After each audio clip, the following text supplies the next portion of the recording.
Hey everyone, welcome back to another of Vendal's History Fashion Showcase videos. This is the second of these videos. I got this one out a little later than I intended because things got busy over the last weekend, and I was not able to, despite many hours attempting to grind it, find the gear that I wanted to complete the Orochi sets. I'm going to be showing off 3 different Orochi styles during the course of this video, as well as discussing some history about the Tokugawa period, the original iconic samurai weapon, and the romanticization of Bushido and the Katana, and some of the things that are kind of maybe subversive in our current view of what samurai actually are over the course of this video.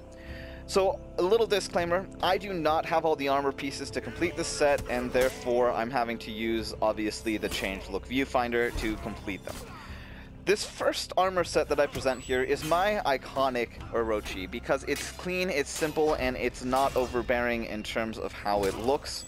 It still showcases some of the natural wood on the armor, and I like the armor, this particular set piece, because it makes the Orochi slightly more slender and mobile or agile looking compared to some of the other armor pieces in his set that widen out his hips and his chest just a little bit further, and I enjoy that appeal for him as a character and for his design. The other sets that I have feature a couple of his different armor styles, but there is one that I don't touch on with sets, so I'm going to show it off now. The Kibagami, Fujin, and those set pieces all kind of look and give the appeal of being a little more slender, like I said earlier, but any of the other pieces, from the Abyssal Walker to the Sero chest, they puff out the hips a little bit more and make the binding and his chest look a little wider and deeper as compared to the Kibagami or Fujin set pieces, and you can see that if you just watch his hips during the change here.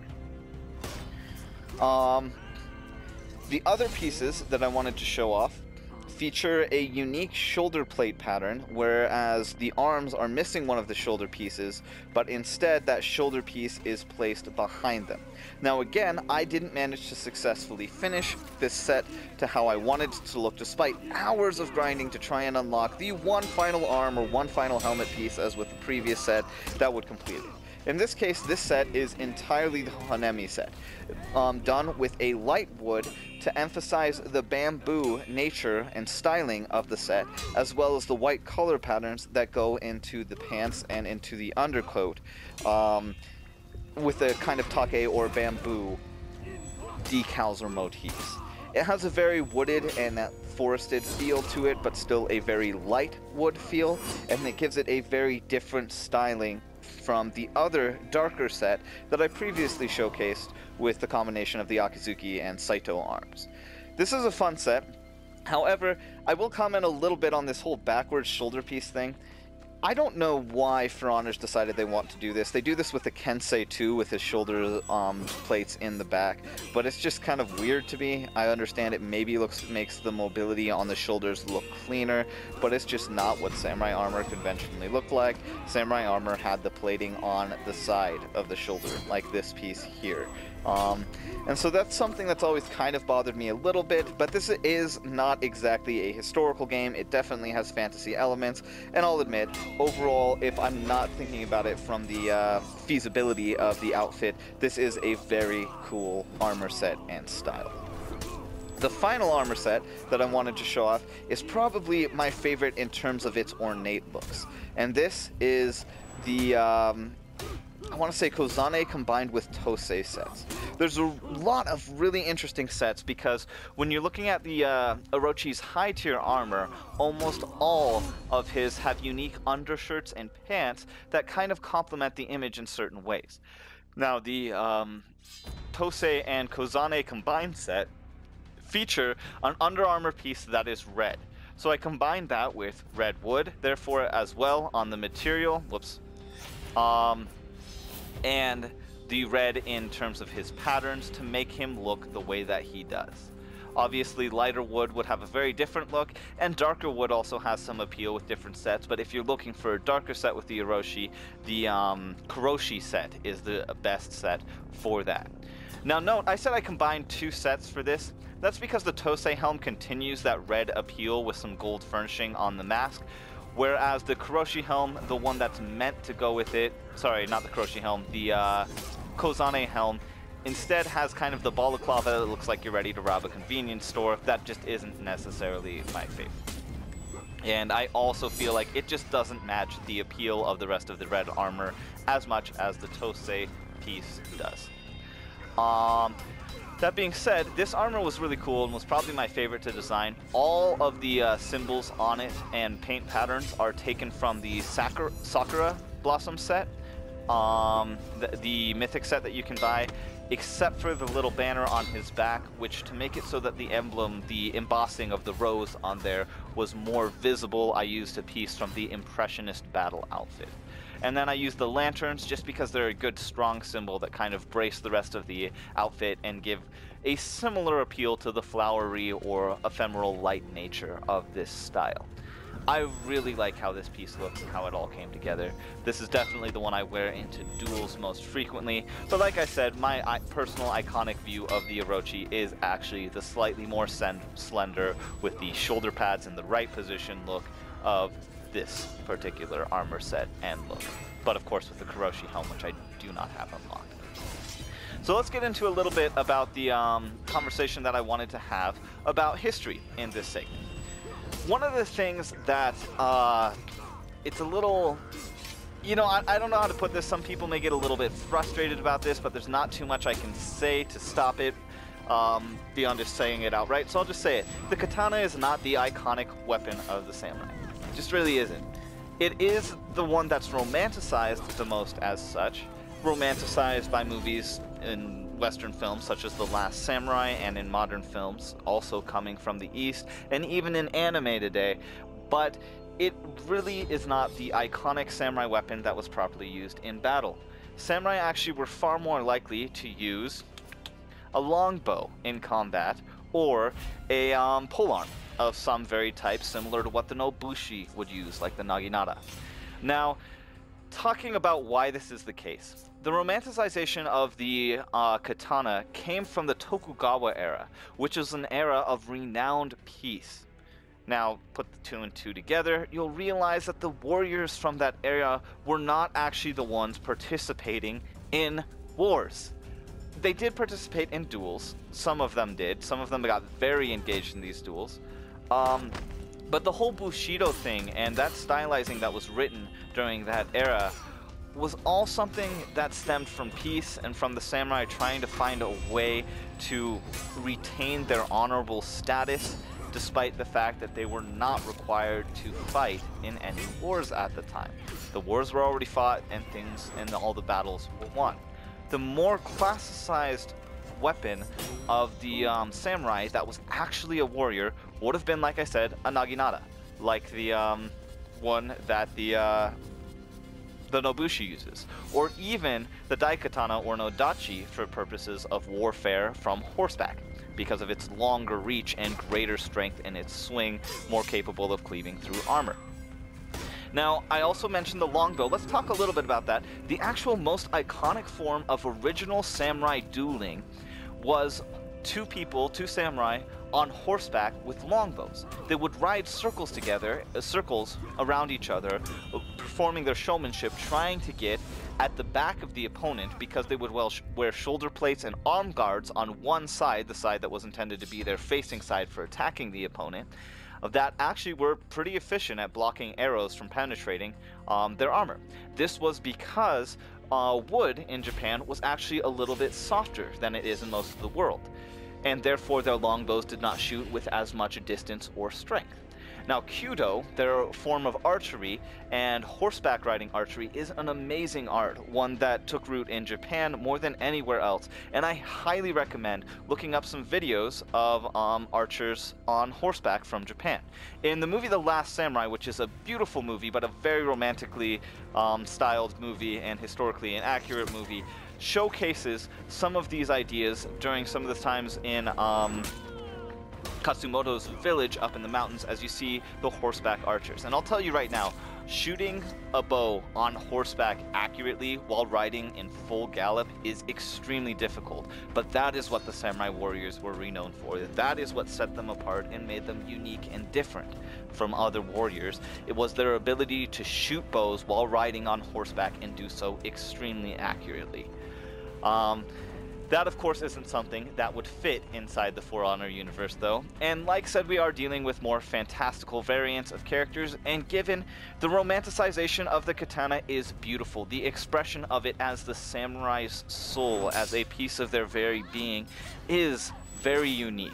And the Last Samurai portrayal, though inaccurate, just a little comment on that movie, is still very much the iconic ideal of what samurai were meant to be, who they should have been, how they devoted their lifestyles. And therefore, it's beautiful for that nature alone. Getting into some of the Orochi's feats, perks, and executions, of course, which are the other things we're going to talk about. Let's talk about which feats, in my opinion, belong on him best. For most modes, Bounty Hunter is going to be your best option. As an assassin, he gains his renown levels best from killing other opponents, and therefore hunting down players is one of the things that he's good at. Some of his other ones of note is Kaie. There's some people that swear by this move for its usefulness in stunning opponents, but I find it's hard to get off personally. Probably I'm just not using it right. Whereas Iron Lungs is just hard to actually make use of at all, and only if you're playing badly will you even need. So Bounty Hunter is my particular favorite. Smoke Bomb, as we've talked about, has some serious versatility during 4v4 modes, especially Tribute and Breach. Kunai is nice because it recharges fast, but it is very low damage, and I find that people are pretty good at dodging them actually if they're aware that they're coming, and sometimes it has serious tracking issues, so it's wasted. My personal favorite is probably just Revenge Attacks. This allows you to protect yourself in 4v4s just that little bit sooner, and allows you to actually reverse things on your opponents while still being offensive. So Revenge Attack is definitely my favorite here. Longbow. This is an interesting one because it does more damage, but it has the same problems that the kunai has, except it's even more punishable because if you miss it, it's got a longer cooldown. That being said, I like it on him just because of the iconic vision of a samurai that uses a longbow. Still, in my personal opinion, Slip Through is the most valuable because it activates even on just his backstep R1 and his backstep R2, back dodge R2, and raises the damage of a variety of his different attacks and just makes him a little bit more effective assassin in actual combat, in my opinion. For his 4th tier feat, he has the options of Fear Itself, Arrow Storm, or Nail Bomb. My personal favorite from these is definitely Nail Bomb, though as we've discussed before, Arrow Storm is effective for Breach mode as a defender, and Fear Itself is effective for Breach mode as a attacker in terms of taking down the commander. But Nail Bomb is my favorite because you can quick clear entire enemy teams if you dodge in, pop it down, and then dodge out really quickly and are nimble about how you use it. There is few things more exciting, in my opinion, than when you've got the entire enemy team all sitting on the commander in one spot or all sitting in one zone in one spot, and you drop it down, dodge roll out, and literally bleed all 4 of them to death, and then your whole team is open to just take out the commander or whatever else. It's a very fun tactic, and it's far more effective than trying to take out the enemy team with arrows, for example. Also, in 4v4s, I wouldn't recommend Fear Itself on the Orochi. I love it on the Aramusha, which you'll see me talk about later, and the Kensei because of their wide sweeping attacks and ability to hit multiple opponents. But the Orochi actually struggles in his revenge state because he doesn't have a lot of offense that he can spit off that actually switches between targets well or maintains and continues going. Without potential of just being blocked and bounced off due to the forced lights from his dodge attack if you want to continue a chain with his pseudo infinite. For that reason, Fear Itself is definitely not my favorite. Moving on to executions, he has so many beautiful executions. From Above is by far the quickest, the cleanest, and it's also good looking. You climb up the opponent and slash him down. Tsubame Geshe is one of my particular personal favorites because it's mostly realistic, but it's a flurry of blades as well as a very proficient final click and slice. Maintaining that slash through the opponent's body as they're flying through the air as he does on the final strike there is a very difficult thing to do in combat. The blade would normally get stuck, and of course this is a fantasy game so it doesn't have to be realistic, but just saying this shows the expertise and strength of the Orochi. This is the one for all you anime lovers. Certainly this one expresses the weeb culture. I actually hate the use of that word. that some people get into, some of the players of Orochi. It is stylistically beautiful though. The iconic ideal of slashing many times and then finally sealing your katana as those slashes actually open up wounds. It just describes the perfect cut. Now this being said, there is something to talk about in terms of the perfect cut in Japanese Bushido.